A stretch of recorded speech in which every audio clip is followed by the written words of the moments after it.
এইবার বিএনপির মাথা ব্যথার কারণ হয়েছে বৈষম্য বিরোধী ছাত্র আন্দোলনরত ছাত্ররা এবং জামায়াত। তো এই জায়গায় আজকে দৈনিক ইত্তেফাকে গুরুত্বপূর্ণ একটি নিউজ প্রকাশিত হয়েছে। তো বিএনপিরা এই জায়গায় জামাত এবং ছাত্র জনতার উপর দোষ চাপাচ্ছে এবং তারা চাচ্ছে যে ছাত্র জনতা এবং জামাতের জন্য তারা ক্ষমতায় যেতে পারছে না। তো এই বিষয়টিকে আপনারা কিভাবে দেখছেন? আজকে দৈনিক ইত্তেফাকে গুরুত্বপূর্ণ একটি নিউজ প্রকাশিত হয়েছে, যেখানে বলা হচ্ছে যে বিএনপি ছাত্র জনতা এবং জামায়াতের জন্য নির্বাচন অনুষ্ঠিত করতে পারছে না। তো এখানে যেটি লেখা আছে সেটি আমি আপনাদের হুবহু পড়ে শোনাবো।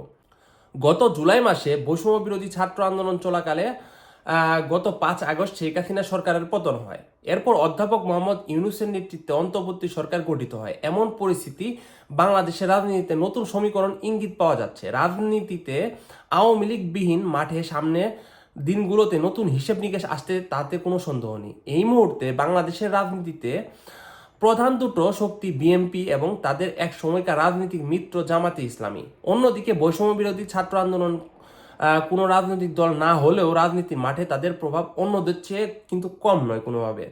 অধ্যাপক মোহাম্মদ ইউনূসের নেতৃত্বে অন্তর্বর্তী সরকার বৈষম্য বিরোধী ছাত্র আন্দোলনের ফসল এবং তাদের পছন্দ।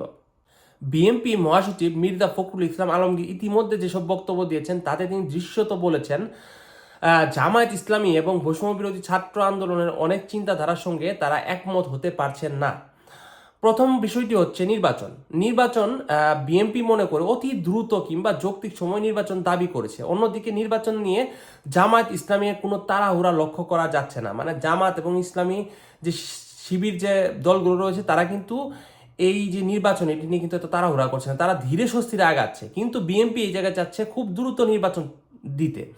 আরেকটি বিষয় হচ্ছে বৈষম্য বিরোধী ছাত্র আন্দোলনের নতুন রাজনৈতিক দল গঠন নিয়ে বিএনপির সতর্ক অবস্থান। বৈষম্য বিরোধী ছাত্র আন্দোলনের সঙ্গে যারা সম্পৃক্ত তাদের দিক থেকে কোনো রাজনৈতিক দল গঠন করা হয় কি না সেদিকে দৃষ্টি রাখছে বিএনপি।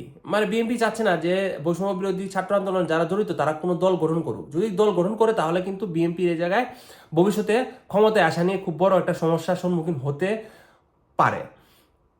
যদিও বৈষম্য বিরোধী ছাত্র আন্দোলনের সমন্বয়করা বলেছেন নতুন রাজনৈতিক দল গঠনের কোনো চিন্তা এখনও তাদের নেই। গত 16 সেপ্টেম্বর ঢাকার এক অনুষ্ঠানে বৈষম্য বিরোধী ছাত্র আন্দোলনের প্রতি ইঙ্গিত করে মির্জা ফখরুল ইসলাম বলেন, অন্তর্বর্তী সরকার যাদের দায়িত্ব দিয়েছে তাদের মধ্যে থেকে বলা হচ্ছে নতুন দল তৈরি করতে হবে। নতুন দল তৈরি করার কথা বললে জনগণ কিভাবে বুঝবে তা নিরপেক্ষভাবে কাজ করছেন।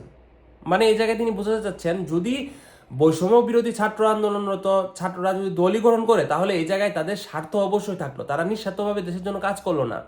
পরবর্তীতে বিএনপি ক্ষমতায় আসবে এটাই তিনি চাচ্ছেন। নির্বাচন নিয়ে বিএনপি ও জামাতের ইসলামের মধ্যে মতভেদাভেদ দেখা যাচ্ছে। বিএনপি অন্যদিকে চাচ্ছে না যে জামাত ক্ষমতায় আসুক। তো এই হচ্ছে গুরুত্বপূর্ণ নিউজ। তো বিএনপির মাথা ব্যথার কারণ হচ্ছে অন্তর্বর্তীকালীন সরকার এবং ছাত্র আন্দোলনরত যারা ছাত্র আন্দোলন করেছে তারা। তো এই বিষয়টিকে আপনারা কিভাবে দেখছেন তা অবশ্যই কমেন্ট করে জানান। আর এমন আরো গুরুত্বপূর্ণ ভিডিও আপনি সবার আগে পেতে আমাদের চ্যানেলটিকে সাবস্ক্রাইব করুন। ধন্যবাদ সবাইকে পুরো ভিডিওটি দেখার জন্য।